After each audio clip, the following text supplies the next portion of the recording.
ಈ ಪತ್ರಿಕಾ ಮಾಧ್ಯಮಕ್ಕೆ ತಮ್ಮೆಲ್ಲರಿಗೂ ಸ್ವಾಗತವನ್ನು ಕೊಡುತ್ತಾ, ಮೊನ್ನೆ ನಡೆದಂಥ ತಾರೀಕು 20/8/2024 ನಡೆದಂಥ ನಗರಸಭೆ ಅಧ್ಯಕ್ಷ ಉಪಾಧ್ಯಕ್ಷ ಚುನಾವಣೆಯಲ್ಲಿ ನಮ್ಮ ಪಕ್ಷದಿಂದ 6 ಜನ ಸದಸ್ಯರು ಕಾಂಗ್ರೆಸ್ ಬೆಂಬಲಿತವಾಗಿ ಕಾಂಗ್ರೆಸ್ ಅಧ್ಯಕ್ಷರನ್ನು ಆಯ್ಕೆ ಮಾಡಿಕೊಂಡಾರ.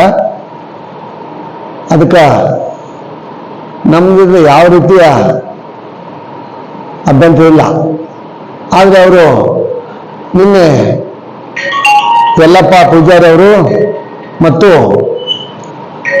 ಶಾರದಾಬಾಯಿ ಪತ್ತಾರ್ ಅವರು ಮತ್ತು ಎಲ್ಲರೂ ಸೇರಿ ಶರಣಪ್ಪ ಅಮರಾವತಿ ವಿಠಲ್ ಜಕ್ಕ ಎಲ್ಲರೂ ಸೇರಿ ಒಂದು ಸ್ಪಷ್ಟೀಕರಣವನ್ನು ಕೊಟ್ಟಾರ. ಅವರು ಸನ್ಮಾನ್ಯ ಶ್ರೀ ಮಾಜಿ ಶಾಸಕರಾದಂಥ BG ಪಾಟೀಲ್ ಅವರನ್ನು ನಮ್ಗೆ ವಿಶ್ವಾಸಕ್ಕೆ ತಗೊಂಡಿಲ್ಲ ಅಂತ ಹೇಳ್ಕೊಟ್ಟಾರ. ವಿಶ್ವಾಸಕ್ಕೆ ತಗೊಂಡಿಲ್ಲ ಅಂತ ಯಾವ ಮಾತಿನ ಮೇಲೆ ಹೇಳ್ತಾರೆ ಅದು ಅವ್ರಿಗೂ ಗೊತ್ತು. ಮತ್ತೆ ಅವರವರ ವಾರ್ಡ್ನಲ್ಲಿ, ಶರಣಪ್ಪ ಅಮರಾವತಿ ವಾರ್ಡ್ನಲ್ಲಿ 50ರಿಂದ 1 ಕೋಟಿ ರೂಪಾಯಿ ಕೆಲಸ ಆಗ ಈಗ ಸದ್ಯ ನಡೆದಾವ, ನೋಡ್ಬೋದು ತಾವು. 2 ರೋಡ್ ಡ್ರೈನೇಜ್, 3 ರೋಡ್ RCC ಕನಕನಗರದಾಗ. ಆನಂತರ ಯಲ್ಲಪ್ಪ ಪೂಜಾರಿ ವಾರ್ಡ್ನಾಗ ಹೋಸರ್ತೆ ಬಂದಾಗ ಟಿಪ್ಪು ಸುಲ್ತಾನ್ ಸರ್ಕಾರ ಇದ್ದ ಯಶಸ್ವಿ ಸ್ಕೂಲ್ ಓಡಿ 84 ಲಕ್ಷ ರೂಪಾಯಿ ಕೊಟ್ಟು ಕೇಸಿ RCC ರೋಡ್ ಮಾಡಿಸಿದ್ರು. ಅದು ಯಲ್ಲಪ್ಪ ವಾರ್ಡ್, ಪೂಜಾರಿ ವಾರ್ಡ್. ಅದು ಆದ ನಂತರ ನಮ್ಮಲ್ಲಿ 24/7 ಮತ್ತು ಡ್ರೈನೇಜ್ ಬಂತು. ಆ ರೋಡ್ ಎಲ್ಲ ಅಭಿವೃದ್ಧಿ ಆಯಿತು, ಎಂದ ಮಾಡಿ ಅಂತ ಎಲ್ಲ ಕೂಡಿ ಯಲ್ಲಪ್ಪ ಸ್ವತಃ ಬಂದು ಹೇಳಿದಾಗ, ಯಲ್ಲಪ್ಪ ವಿರೋಧಿ ಬಂದು ಹೇಳಿದಾಗ, ಅಲ್ಲ ಮನೆ ಮನೇಲಿ ಮಾಡ್ತೀವಿ, ಏನು ಮಾಡ್ತೀವಿ ಅಂತ ಎಲ್ಲ ಮಾಡ್ಸಬೇಕು ನೀವು ಎಷ್ಟಿದ್ರು ಅಂತ ಆಚೆ ಅಂತಂದು 1 ಕೋಟಿ 5 ಲಕ್ಷ ರೂಪಾಯಿದಾಗ ಆ ರೋಡ್ ಮತ್ತೆ ಹೊಸದಾಗಿ RCC ಮಾಡಿದ್ವಿ. ಇವತ್ತಿನ ತಾವು ನೋಡ್ಬೋದು. ಮತ್ತೀಗ ಅವರು SC/ST ವಾರ್ಡ್ನಲ್ಲಿ ಬಂದಂಥವು ಎಲ್ಲ ಕೆಲಸವನ್ನು ಮಾಡಿಕೊಟ್ಟಾರ. ಹಾಗೂ 1 ಕೋಟಿ ರೂಪಾಯಿ ವೆಚ್ಚದಲ್ಲಿ ಮಹಾಂತೇಶ್ ಕನ್ನೂರ್ ಅಂತ ಇಂಜಿನಿಯರ್ ಇದ್ರು. ಆ ಇಂಜಿನಿಯರ್ ಇದ್ದಾಗ 1 ಕೋಟಿ ರೂಪಾಯಿ ತಂದು ಕೇಸಿ ಇಂಜಿನಿಯರ್ ಅವರ ವಾರ್ಡಿನವರೆಗೂ ಒಂದು ಹಾರ್ಡ್ ಮರ್ಮ ಕೇಸಿ ಒಂದು ಬ್ರಿಡ್ಜ್ ಅನ್ನು ಮಾಡ್ಯಾರ, ದೊಡ್ಡಗೌಡರು ಮಾಡ್ಯಾರ. ಇಷ್ಟೆಲ್ಲ ಗಣನೆ ತೊಗೊಂಡು ಕೇಸಿ ಅವರು ಮತ್ತೆ ನಮಗೆ ವಿಶ್ವಾಸ ತಗೊಂಡಿಲ್ಲ ಅಂದ್ರೆ ಇದು ಯಾವ ಮಾತು? ಈಗಿದ್ದಾಗ ಸಹಿತ ಮನನೊಂದು ಅಂತ ಅವ್ರು ಅಂದಾರ, ಮುಂದಿನವರೆಗೆ ಅದು ಆಗ್ಬಾರ್ದು ಅಂತಂದಾರ. ನಮ್ಗ ನಾವಿಲ್ಲಿದ್ದಂಥ ಎಲ್ಲ ಸದಸ್ಯರು ಗೌಡ್ರು ಯಾವತ್ತಿಗೂ ನಮ್ಮ ನಗರಸಭೆಯಲ್ಲಿ 1 ದಿವಸನೂ ಅವರು ಹಿಂಗೆ ಮಾಡಿ ಅಂತ ಕೇಳಿಲ್ಲ. ನಾವಲ್ಲಿ ಹೇಳ್ತಿದ್ವಿ, ಸರ್ ಹಿಂಗೆ ಬಂದೈತಿ, ಹಿಂಗೆ ಬಾಯ್ತಾನ, ಅದು ನಿಮ್ಮ ಯಾವ ಡಿವಿಷನ್ಗೆ ಏನು ಬೇಕು ಕೆಲಸ ಮಾಡ್ಕೊಳ್ಳಿ ಅಂತ ಹೇಳ್ತೀವಿ. ಒಟ್ಟಾಗಿ ನಾನು ಕೆಲಸ ಇದ್ದಾಗ 1 ದಿವಸ ಹೇಳಿಲ್ಲ. ಇಂಥ ಒಂದು ದೊಡ್ಡವರು ಪಾಟೀಲಿಗೆ ಅವರು ಏನ ಒಂದು ತಮ್ಮ ಮನನೊಂದು ಹೇಳ್ತಾರಲ್ಲ, ಅದನ್ನು ಅವ್ರು ತಿಳ್ಕೊಬೇಕಾಗುತ್ತೆ.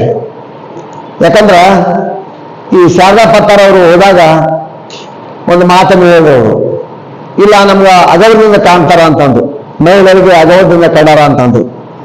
ನಮ್ಮಲ್ಲಿ 9 ಮಂದಿ ಮಹಿಳೆಯರು, ಶೋಭಕಾಂಬೆ ಅವರು, ಹರಿಬಾಯಿ ಅವರು, ಅವರು ಪತ್ತಾರ್ ಅವರು, ಹಾಜಿಮನಿಯವರು, ಮೀನಾ ಅವರು, ಕೊಂಗಾರಿ ಅವರು, ಜಕ್ಕ ಅವರು, ಎಲ್ಲರೂ ಅವ್ರಿಗೂ ಗೊತ್ತೈತೆ. ಮುನ್ಸಿಪಾಲಿಟಿ ಮೀಟಿಂಗ್ ನಡೆದ್ರೆ ಗೃಹ ಕಚೇರಿ ಬಂದು ಮಾಡಂತ ಹೇಳ್ತಿದ್ರು. ನೀವು ಎಲ್ಲಿ ಜಾಗ ಇಲ್ಲ ಅಂದ್ರೆ ಇಲ್ಲಿ ಗೃಹ ಕಚೇರಿ ಬಂದ್ಕೊಡಿ, ಇಲ್ಲಿ ಗೃಹ ಕಚೇರಿ ಮೀಟಿಂಗ್ ಮಾಡ್ತಿದ್ವಿ. ಮೀಟಿಂಗ್ ಮಾಡಿದಾಗ ನಾವು ಯಾವ್ದು ಮಾತಲ್ಲ, ಯಾರ್ದಾರ ಒಂದು ನಮ್ಮ ಡಿವಿಷನ್ ಕೆಲಸ ಇಲ್ಲ ಅಂದ್ರೆ ಅವ್ರ ಡಿವಿಷನ್ಗೆ ಕೆಲಸ ಹಾಕ್ತಿದ್ವಿ. ಇಂಥ ಒಂದಿದ್ದಾಗ ಮನನೊಂದಂತ ಅವ್ರಂತಾರ. ಮತ್ತೆ ಆಸೆ ಆಮೇಶ್ಗೆ ಹೋಗೋದಂತ ಅವ್ರಂತಾರ. ಅದು ಆಸೆ ಆಮೇಶ್ ಹೋದ್ರೆ ಅವ್ರಿಗೆ ಗೊತ್ತು, ಎದಕ್ಕೆ ಹೋಗೋದ ಗೊತ್ತಿಲ್ಲ ಮಗ. ಇಂಥ ಒಂದು ವಿಚಾರದಾಗ ದೊಡ್ಡವರಿಗೆ ಅವರು ಹೇಳ್ತಾರಲ್ಲ, ಈಗ ಅವರು ಈ ಒಂದು ಏನೋ ವಿಚಾರದಾಗ ಹೋಗ್ಯಾರ. ಆದ್ರೆ ಅದನ್ನು ನಾವು ಹೇಳಬೇಡ. ಆದ್ರೆ ಹಂಗೆ ಅಂತ ಹೋಗ್ಬೇಕಾಯ್ತಂದ್ರ ನಮ್ಮೆಲ್ಲ ಸದಸ್ಯರು ಕೂಡ ಒಂದು ಚರ್ಚೆ ಮಾಡ್ಬೋದಿತ್ತಲ್ಲ. ಇಲ್ರಿ ನಾವು ಇಲ್ಲದೆಲ್ಲ ಹೋಗ್ತೀವಿ ಅಂತದ್ದು ಅವಾಗ ಹೇಳಕ್ ಬರ್ತಿತ್ತು, ಹಾಗಿರ್ತಿತ್ತು. ನಾವೆಲ್ಲ ಕೂಡ ಹೇಳ್ಬೋದಿತ್ತು, ದೊಡ್ಡ ನೋಡಿ ಹೇಳಕ್ ಸಾಧ್ಯ ಇತ್ತು ಎಲ್ಲ ಕೊಡ್ತೀಸಿ. ಇಲ್ದೆ ಅವ್ರು ಕಾಸು ಹೇಳ್ತಾರ, ಅವ್ರಿಗೆ ವಿಶ್ವಾಸ ತಗೊಂಡಿಲ್ಲ ಅಂತ ಹೇಳ್ತಾರ. ವಿಶ್ವಾಸ ತಗೊಂಡಿಲ್ಲ ಅಂದ್ರೆ ಇಲ್ಲಿ ಯಾರು ಮೀಟಿಂಗ್ ಬರ್ತಿದ್ದಿಲ್ಲ, ಅವ್ರು ವಿಶ್ವಾಸ ತಗೊಂಡಿಲ್ಲ ಅಂದ್ರೆ. ಇವತ್ತಿನ ದಿವಸ ಮೊನ್ನೆ ಇಲೆಕ್ಷನ್ ಆದ ನಂತರ ಸನ್ಮಾನ್ಯ ಶ್ರೀ PC ಗಟ್ಟಿಗೌಡರು ಅವತ್ತೆಲ್ಲ ಕೆನಾಲ್ದಲ್ಲಿದ್ರು, ವಿಜಯವಾಣಿಯವರೆಲ್ಲ ಒಂದೆರಡು ಮಾತು ಹೇಳಿದೆ ಅಂತ ಅವ್ರು ಹೇಳಿದ್ರು. ಇಲ್ಲ ಏನೇನೋ ಆಸೆ ಅಮೇಶ ಅಂತ ಅಮೇಶರು ಅದು ಸ್ವಭಾವಕ್ಕೆ ಹೇಳೋದು. ಒಂದು ಪಕ್ಷದಾಗಿದ್ದು ಎಲ್ಲ ಡಿವಿಷನ್ ಕೆಲಸ ತಗೊಂಡು ತಮ್ಮ ಡಿವಿಷನ್ ನಲ್ಲಿ ಎಲ್ಲ ಕೆಲಸ ಮಾಡ್ಕೊಂಡು ಹೋಗ್ತಾರೆ. ಮತ್ತೆ ಏನಂತ ಕೇಳಬೇಕು, ಏನಂತ ಹೇಳ್ಬೇಕು. ಈ ಒಂದು ಸಂದರ್ಭದಲ್ಲಿ ನಾವು ಎಲ್ಲರಿಗೂ ಯಾರಿಗೂ ದೊಡ್ಡವರು ಪಾಟೀಲ್ರು ಯಾವ ತಾರತಮ್ಯನೂ ಮಾಡಿಲ್ಲ, ಹಾಗೂ ಯಾರಿಗೂ ಅವಿಶ್ವಾಸ ಮಾಡಿಲ್ಲ. ಇಂಥ ಒಂದು ಸಂದರ್ಭದಲ್ಲಿ ಅವ್ರು ಹೋಗ್ಯಾರಂದ್ರೆ ಅದು ಅವ್ರಿಗೆ ತಿಳಿಬೇಕು, ಅವ್ರವ್ರಿರ್ಬೇಕು. ಮತ್ತೆ ಮುಂದುವರೆದು ಒಂದು ಮಾತು ಹೇಳ್ಬೇಕಂದ್ರ, ಶಾರದಾ ಪತ್ತಾರ ಇವತ್ತು ವೆಂಕಟೇಶ್ವರ ಇಲ್ಲ, ವೆಂಕಟೇಶ್ವರ ಫೋನ್ ಅದಾವ. ಶಾರದಾ ಪತ್ತಾರ ಅವ್ರು ಎಲ್ಲಿದ್ದು ನಮ್ಗೆ ಲೊಕೇಶನ್ ಹಾಕ್ಯಾರ. ಮತ್ತೆ ಅವ್ರ ಗಂಡ ಮಗನ ಮುಟ್ಟಿ, ನಾವೇನು ಕರ್ದಾರಲ್ಲ ಅವ್ರಗ, ಮಗನ ಮುಟ್ಟಿ ಹಾನಿ ಮಾಡಿ ಹೇಳೋಣ, ನಾವು ಹೋಗಿ ನನ್ನ ಹೆಂಡತಿ ಕೂಡ ಅಲ್ಲಿ ಇರ್ತೀನಿ, ನಾ ತೊಗೊಂಬರ್ತಂತ ಮತ್ತೆ ಒಂದು ನಂಬರ್ ಕೊಟ್ಟೋಣ. ಆ ನಂಬರ್ ಸಹಿತ ನಿಮ್ಗೆ ಕೊಡ್ತೀವಿ. ಅವ್ರ ಕಡೆ ಇಲ್ಲ, ನಮ್ಮ ಕಡೆ ಐತೆ ನಂಬರ್ ಕೊಟ್ಟಿದ್ದು. ಆ ನಂಬರ್ ಒಬ್ಬ ಸದಸ್ಯಗಳೈತೆ. ಅಕಸ್ಮಾತ್ ಇವತ್ತಿದ್ದಾಗ ಲೊಕೇಶನ್ ಎಲ್ಲ ತೋರಿಸಿದ್ವಿ, ಅವ್ರು ಎಲ್ಲಿದ್ದು, ಏನಿದ್ದು, ಯಾರು ಮಾತಾಡಿದ್ದು ಎಲ್ಲ ತೋರಿಸಿದ್ವಿ. ನಿಮ್ಗೆ ಇವತ್ತು ನಮ್ಮ ಉದ್ದೇಶ ಇದಕ್ಕೆ ಹೋಗೋಣ, ಬೆಂಗಳೂರಿಗೆ ಹೋಗೋಣ. ಇಲ್ಲಿ ಬಂದಾಗ ಇನ್ನೊಮ್ಮೆ ಯಾರು ನಿಮ್ಗೆ ಆ ಲೊಕೇಶನ್ ಕೊಡ್ತೀವಿ, ಅವ್ರು ಹಾಕೋದಂತ ಲೊಕೇಶನ್ ಆ ನಂಬರ್ ಇಂದ. ಈ ಸಿದ್ಧಾಂತ ಕೂಡ ನಾ ಬರ್ತೀನಿ, ಇಲ್ಲಿ ನನ್ನ ಕಾಸು ಐತೆ, ನನಗೆ ಅಷ್ಟೈತೆ ಇಷ್ಟೈತೆ ಅಂತ ಹೇಳ್ತಾರ. ಮತ್ತೆ ತಾವು ಕಷ್ಟ ಇದ್ದಾಗ ನಮ್ಗೆ ಹೇಳ್ಕೊಂಡ್ರೆ ತಿಳಿಲ್ಲ ಅಂತ ಹೇಳ್ತಾರ. ಸ್ವತಃ ಶಾರದಾಬಾಯಿ ಮತ್ತು ಅವ್ರ ಗಂಡ ಬಂದು ನಮ್ಮ ಹುಡುಗನ ಇವತ್ತು ಅಡ್ಮಿಷನ್ ಮಾಡಿಸ್ಬೇಕಂತ ಹೋಗಿಲ್ದೆ ಅಂದಾಗ ನಮ್ಗೆ ಯಾರಿಗೂ ಗೊತ್ತಿಲ್ಲ. 50,000 ರೂಪಾಯಿ ಸ್ವತಃ ಅವ್ರು ಕೊಟ್ಟರು. ಈ ಮಾತು ಅವರೇ ಹೇಳ್ಯಾರ ನಮ್ಗ. ಶಾರದಾಬಾಯಿ ಪತ್ತಾರ ಅವರ ಇಲ್ಲಿಂದ ಊರ್ ಬಿಟ್ಟಿಂದ ಅವ್ರಿಗೆ ನಾವು ಭಾಳ ನಮ್ಗೆ ಹೆಲ್ಪ್ ಮಾಡ್ರು, ನಾವು ಬರ್ತೀವಿ ಅಂತಾರಂತ ನಮ್ಮ ಉದ್ದೇಶ ಬಂದ ನಾವು. ಅದಕ್ಕೆ ಹಿಂಗಿದ್ದಾಗ ಸುಮ್ಮನೆ ನಾವು ಮನನೊಂದಿಗೆ ಹಾಗೂ ನಮಗೆ ವಿಶ್ವಾಸ ತಗೊಂಡ್ಲಾದ್ರು ಅದು ಶುದ್ಧ ಸುಳ್ಳೋದು.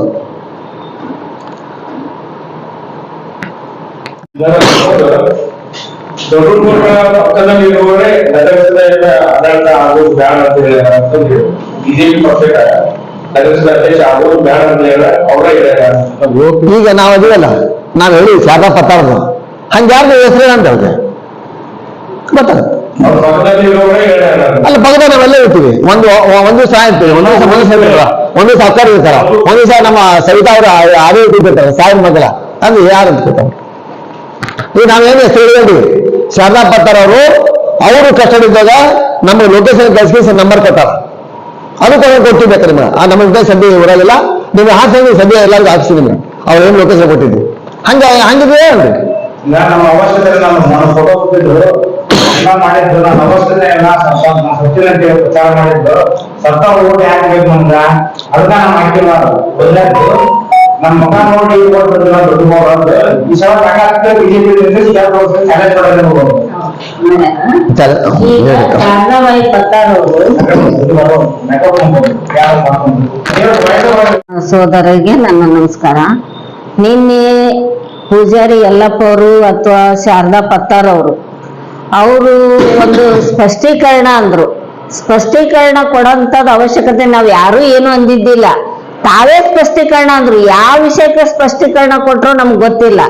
ನಾವ್ ಏನಾದ್ರೂ ಅವ್ರಿಗೆ ಅಂದಿದ್ವಿ ಅಂದ್ರ ಅದಕ್ಕೆ ಸ್ಪಷ್ಟೀಕರಣ ಅನ್ಬೋದಾಗಿತ್ತು. ಅವರು ಪಕ್ಷ ಬಿಟ್ಟು ಹೋಗ್ಬೇಕಾದ್ರ ಒಂದು ಪಕ್ಷ ನಿಷ್ಠೆ ಅವರಲ್ಲಿಲ್ಲ. ಮೊದಲು ನಮಗ ಪಕ್ಷ ನಿಷ್ಠೆ ಇರಬೇಕು, ಆಮೇಲೆ ಶಾಸಕರ ಮೇಲೆ ನಂಬಿಕೆ ಇರಬೇಕು. ಅವರಲ್ಲಿ ಯಾವುದೂ ಇಲ್ಲ.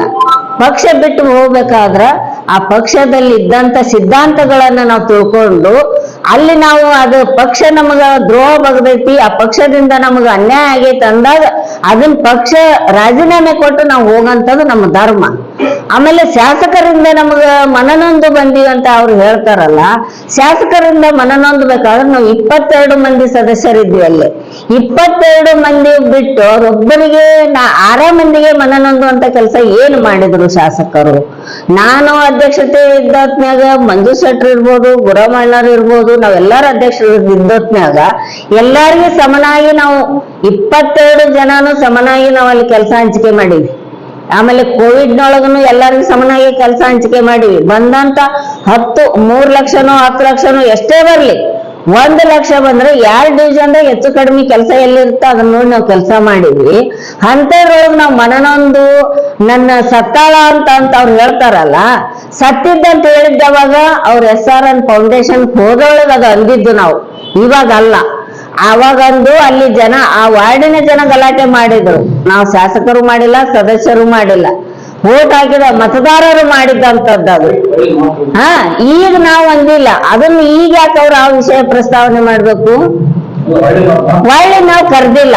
ಅವರು ಯಾರೋ ಮಧ್ಯಸ್ಥಿಕೆಯಿಂದ ಮತ್ತೆ ದೊಡ್ಡನಗೌಡ್ರ ಹತ್ರ ಬಂದು ನನಗ್ ಸಹಾಯ ಮಾಡ್ತೀನಿ ಅಂತ ನವಲಿ ಹಿರೇಮಠರು ಕರೆದಿದ್ರು. ನನಗ್ ಮಾಡ್ಲಿಲ್ಲ, ಅನ್ಯಾಯ ಆಗೈತಿ, ನಾ ಮತ್ತೆ ಸಾಹೇಬ್ರ ಹತ್ರ ಬರ್ತೀನಿ ಅಂತ ಅವ್ರು ಬಂದ್ರು. ಬಂದತ್ನಾಗ ತಮ್ಮ ನೋವು, ತಮ್ಮ ವೈಯಕ್ತಿಕ ವಿಷಯಗಳನ್ನ ನನ್ನ ಹತ್ರ ಹಂಚ್ಕೊಂಡಾಗ ನಾನೇನಂದೆ, ಆಯ್ತಪ್ಪ ಎಲ್ರಿಗೂ ಇದ್ದದ್ದೇ ಇದು, ಆದ್ರ ಅದನ್ನ ನಿಧಾನವಾಗಿ ಪರಿಹಾರ ಮಾಡ್ಕೊಂತ ಹೋಗೋಣ, ಅದೇನ್ ದೊಡ್ಡ ಸಮಸ್ಯೆ ಅಲ್ಲ ಅಂತ ನಾನು ಹೇಳ್ಕೊಂತ ಬಂದೀನಿ. ನನಗೂ ಮೆಸೇಜ್ ಮಾಡ್ಯಾರ ಅವರು, ಎಲ್ಲರೂ ಮಾಡ್ಯಾರ. ಆದ್ರೆ ನಾವು ಅದನ್ನ ಹೇಳಕ್ ರೆಡಿ ಇಲ್ಲ. ಯಾಕಂದ್ರೆ ಅವ್ರವ್ರು ಮನಿ ವೈಯಕ್ತಿಕ ವಿಷಯ, ಅದು ವೈಯಕ್ತಿಕ ಅಂತಾನೆ ಇಟ್ಕೊಂತೀವಿ ನಾವು. ಅವ್ರೇನ್ ರಾಜಕೀಯದೊಳಗ ತಂದು ಸೇರ್ಸಲ್ಲ. ಆಮೇಲೆ ಮನನೊಂದಾಯ್ತಂದ್ರ ಅವ್ರಿಗೊಬ್ಬರಿಗೆ ವೈಯಕ್ತಿಕ ಟಾರ್ಚರ್ ಸಾಹೇಬ್ರು ಏನ್ ಮಾಡಿರ್ತಾರ, ಅದು ಬೇಕಲ್ಲ.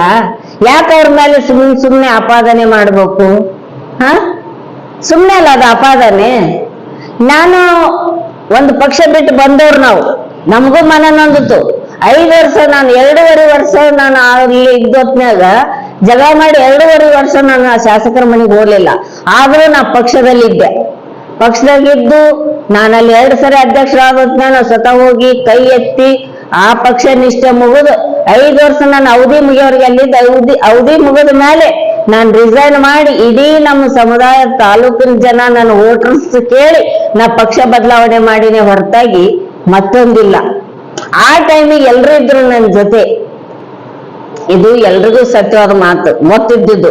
ಇದು ಸರ್ಕಲ್ ನಲ್ಲಿ ಓಪನ್ ಆಗಿ ನಾವು ವೇದಿಕೆ ಹಾಕಿ ಪಕ್ಷ ಸೇರ್ಪಡೆ ಆಗಿದ್ವಿ. ಇದು ತಮ್ಮೆಲ್ಲರ ಗಮನಕ್ಕೂ ಐತಿ, ಎಲ್ರಿಗೂ ಗೊತ್ತೈತಿ. ಅದು ಒಂದು ಪಕ್ಷದ ಶಿಷ್ಟಾಚಾರ. ಅದು ಬಿಟ್ಟು ನಾನು ಮನ್ಸಿಗೆ ಬಂದಾಗ ಹೋಗ್ತೀನಿ, ಮನ್ಸಿಗೆ ಬಂದಾಗ ಬರ್ತೀನಿ ಅಂದ್ರ ಅದಕ್ಕ ಇವತ್ತು ಜನಸಾಮಾನ್ಯರು ಮಾತಾಡ್ಬೋದು, ಸಾರ್ವಜನಿಕರು ಮಾತಾಡ್ಬೋದು, ನಾವು ಮಾತಾಡ್ಬೋದು. ಒಂದ್ ಯಾವ್ದೋ ಆಸೆ ಆಮಿಷಕ್ಕೆ ಹೋಗ್ಯಾರ ಅಂತ ಸಹಜ ಅದು. ಅವ್ರು ಎದಕ್ ಹೋಗ್ಯಾರೋ ನಮಗ್ ಗೊತ್ತಿಲ್ಲ. ಆದ್ರೆ ತಮ್ಮಷ್ಟು ತಮ್ಮ ಭಾವನೆ, ತಮ್ಮ ಅದು ಒಂದು ಮನಸ್ಸಿನಲ್ಲಿ ದುಗುಡ ಅಂತಾರಲ್ಲ, ತಮ್ಮಷ್ಟು ತಾವ್ ಅನ್ಕೊಂಡಾರ ವಿನ ನಾವ್ ಯಾರು ಅಂದಿಲ್ಲ, ಅದು ಅನ್ನಕ್ಕೂ ಹೋಗಲ್ಲ. ಅವ್ರು ಎದಕ್ ಹೋಗ್ಯಾರೋ ಗೊತ್ತಿಲ್ಲ. ಅಲ್ಲಿ ಆದ್ರೂ ಅವ್ರು ಒಳ್ಳೆ ಸ್ಥಾನಮಾನ ಗಳಿಸಿ ಅವ್ರೇನು ಅಲ್ಲಿ ತಮ್ಮ ವಾರ್ಡಿನ ಅಭಿವೃದ್ಧಿ ಮಾಡ್ತಾರ, ಅದು ಮಾಡಿದ್ರೆ ನಮ್ಗೆ ಇನ್ನೂ ಖುಷಿ ಐತಿ. ಮಾಡ್ಲಿ ಅಂತ ನನ್ನ 2 ಮಾತು ಹೇಳಿ ಮುಗಿಸ್ತೀನಿ. ಎಲ್ಲ ದೃಶ್ಯ ಮಾಧ್ಯಮದ ನನ್ನ ಗೆಳೆಯರಿಗೆ ಸಂಜೆಯ ಶುಭಾಶಯಗಳು. ನಿನ್ನೆ ದಿವಸ ನಮ್ಮ ಜೊತೆ ಇರುವಂತ ಬಿಜೆಪಿ ಪಕ್ಷದಿಂದ ಈಚೆಗೆ ತಾನೇ ಕಾಂಗ್ರೆಸ್ಗೆ ಹೋಗಿ ಕಾಂಗ್ರೆಸ್ಗೆ ಬೆಂಬಲ ಸೂಚಿಸುವಂತ ನಮ್ಮ ಸದಸ್ಯರು ನಿನ್ನೆ ದಿವಸ ನಮ್ಮ ಮಾಜಿ ಶಾಸಕರಾದ ದೊಡ್ಡನಗೌಡ ಪಾಟೀಲ್ ಅವರ ಬಗ್ಗೆ ನಮ್ಮ ಸದಸ್ಯರನ್ನ ಗಮನಕ್ಕೆ ತಗೊಂಡಿಲ್ಲ ನಿಮ್ಮ ಮಾತನ್ನು ಅವ್ರ ಕಡೆಯಿಂದ ಹೇಳಿದರು. ಆದ್ರೆ ನಾನು ಕಳೆದ 10 ವರ್ಷದಿಂದ ನಮ್ಮ ಮಾಜಿ ಶಾಸಕರ ಜೊತೆ ಕೆಲಸ ಮಾಡ್ತಾ ಇದ್ದೀನಿ. ಅವ್ರು ಯಾವ ಸದಸ್ಯರು ಕೂಡ ಇಲ್ಲಿ ಬಂದ್ರೆ ಅವ್ರ ಜೊತೆ ನಯ ವಿನಯಿಂದ ಮಾತಾಡಲಾಗಲಿ, ಅವ್ರ ವಾರ್ಡಿನಲ್ಲಿ ಏನಾದರೂ ಕೆಲಸ ಇದ್ರೆ ಇಮಿಡಿಯೇಟ್ ಸ್ಪಂದಿಸಿ ತುರ್ತು ಕೆಲಸ ಆಗೋ ರೀತಿ ಅವ್ರು ನೋಡ್ಕೊಂಡಿದ್ದಾರೆ. ನಾನು ಅಧ್ಯಕ್ಷರಿರ್ಬೋದು, ಅಂಬೇಡರ್ ಇರ್ಬೋದು, ಗುರುಲಕ್ಷ್ಮಣ ಇರ್ಬೋದು, ಯಾವ್ದಾದ್ರು ಸದಸ್ಯರು ಏನಾದ್ರು ಕೆಲಸ ಇದೆ ಅಂತ ಬಂದ್ರೆ ಇಮಿಡಿಯೇಟ್ ನಮ್ಗೆಲ್ಲರಿಗೂ ಫೋನ್ ಮಾಡಿ ಹೇಳಿ ನಮ್ಮ ಮಾಜಿ ಸದಸ್ಯರಿಗೆ, ನಮ್ಮ ಹಳೆಯ ಸ್ನೇಹಿತರಿಗೆ ಕೆಲಸ ಮಾಡಿಸ್ಕೊಟ್ರ. ಅದಾಗಿನೂ ಅವರು ಯಾವ ದೃಷ್ಟಿಯಿಂದ ಈ ಮಾತು ನಿನ್ನ ಹೇಳಿರೋ ಗೊತ್ತಿಲ್ಲ. ನಮ್ಗೆ ನಿಜವಾಗ್ಲೂ ಅದು ಹಾಸ್ಯಾಸ್ಪದ ಅನ್ಸುತ್ತೆ. ಮತ್ತೆ ಶಾರದಾ ಪತ್ತವರು ನಮ್ಗೇನು ಭಾರತೀಯ ಜನತಾ ಪಕ್ಷದಿಂದ ಓಟ್ ಬಂದಿಲ್ಲ, ನಮ್ಮ ವರ್ಚಸ್ಸಿಂದ ನಾವು ಗೆದ್ದು ಬಂದಿವಿ ಅನ್ನೋ ಮಾತನ್ನು ಹೇಳಿದ್ದಾರೆ. ಚುನಾವಣೆ ಬರಲಿ, ಬಂದಾಗ ಅಲ್ಲಿ ಪಕ್ಷದಿಂದ ಗೆಲ್ಲಾಗುತ್ತೋ ಅವ್ರ ಇಚ್ಛೆಯಿಂದ ಕೆಲಸ ಗೆಲ್ಲುವಾಗುತ್ತೋ ಅನ್ನೋದು ತೋರ್ಸೋಣ. ಅಲ್ಲಿವರೆಗೂ ಸುಮ್ಮನೆ ಏನು ಮಾತಾಡಿ ಇದು ಮಾಡೋದು ಬೇಡ. ಕಾಲ ಎಲ್ಲದಕ್ಕೂ ಉತ್ತರ ಕೊಡುತ್ತೆ, ನೋಡೋಣ. Thank you.